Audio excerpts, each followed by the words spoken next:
troubleshooting, I think, could go two ways.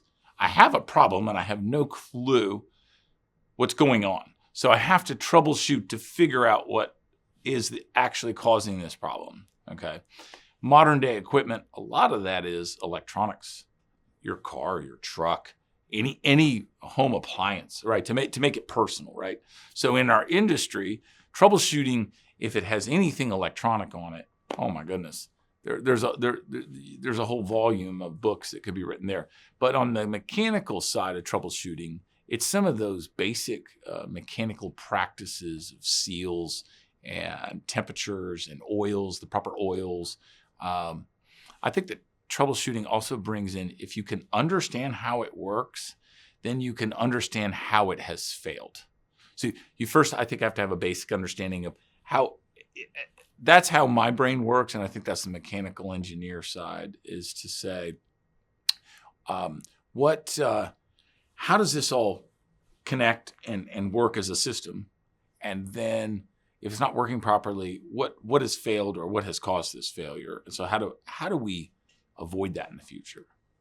And so sometimes those problem solving things that come from all over the United States, we'll get a phone call from this guy, and I'll do it in the middle of a presentation. We'll open it up, ask questions.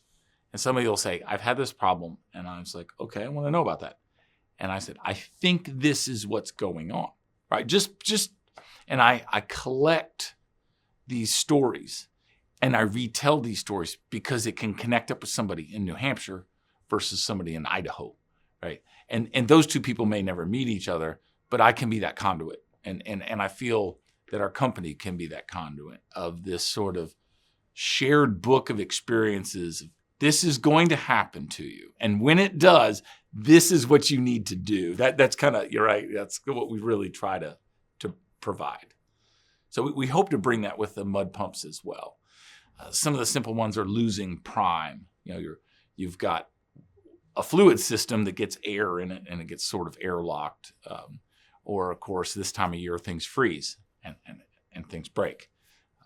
Then there's all sorts of lubrication and seals and simple mechanical systems like gearboxes and bearings and shims and all of those. So a whole litany of potential failure modes. And oh yeah, by the way, you're working outside in the elements, right?